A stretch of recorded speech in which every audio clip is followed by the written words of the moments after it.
Assalamualaikum warahmatullahi wabarakatuh. Selamat pagi anak-anak ibu semuanya. Sekarang kembali belajar dengan Ibu Ayu. Pembelajaran 3, subtema 3, tema 1, kelas 4. Mari kita belajar, yaitu tentang gagasan pokok dan gagasan pendukung teks lisan.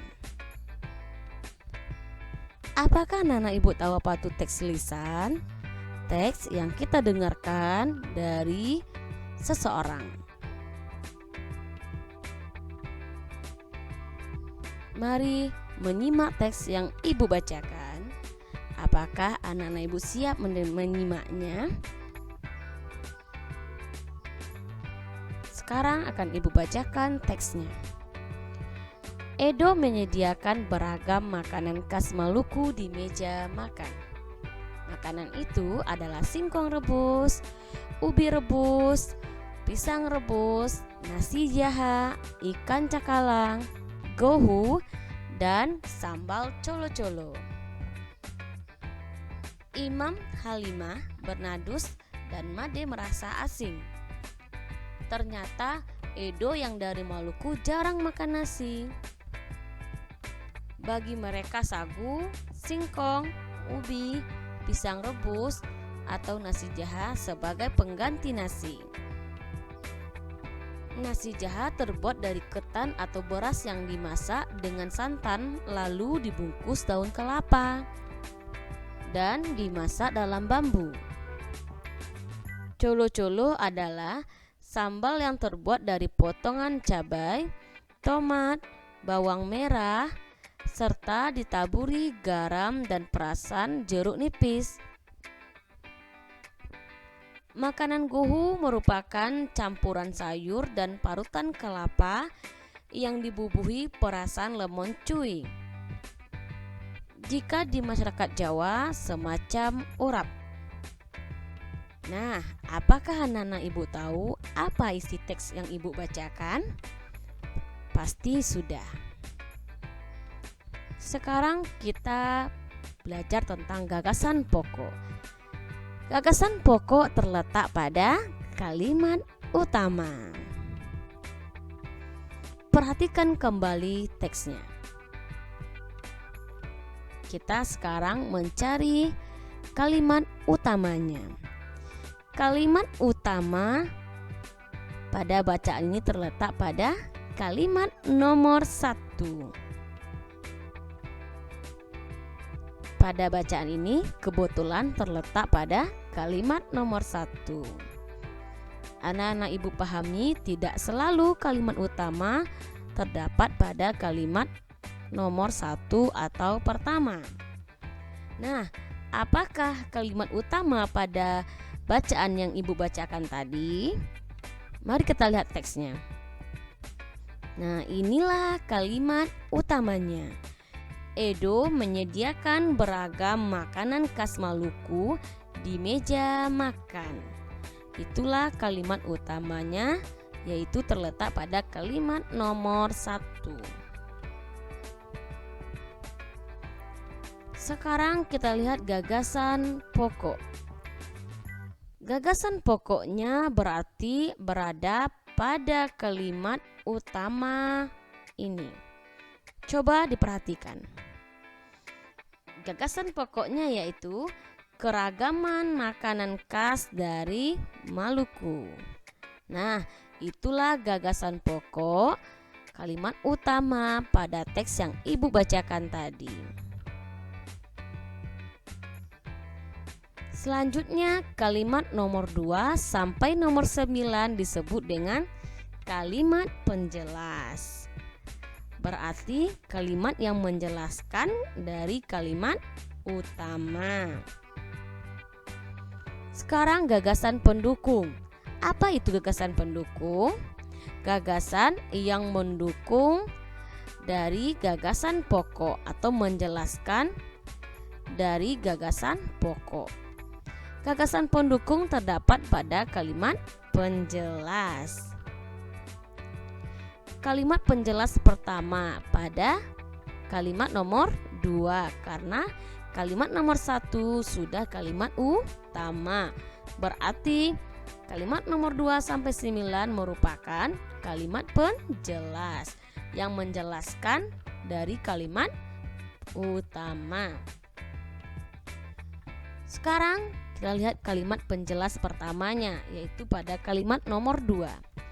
Makanan itu adalah singkong rebus, ubi rebus, pisang rebus, nasi jaha, ikan cakalang, gohu, dan sambal colo-colo. Nah, ini kalimat penjelasnya. Apakah gagasan pendukungnya? Mari kita lihat.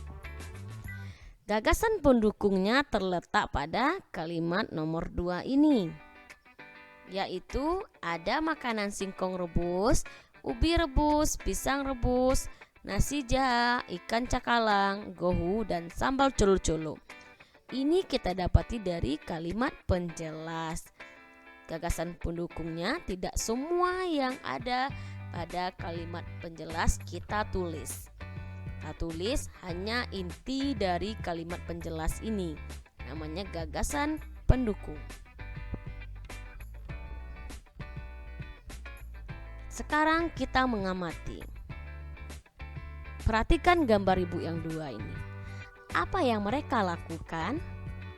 Apakah anak-anak ibu juga pernah melakukan hal yang seperti ini? Pasti pernah.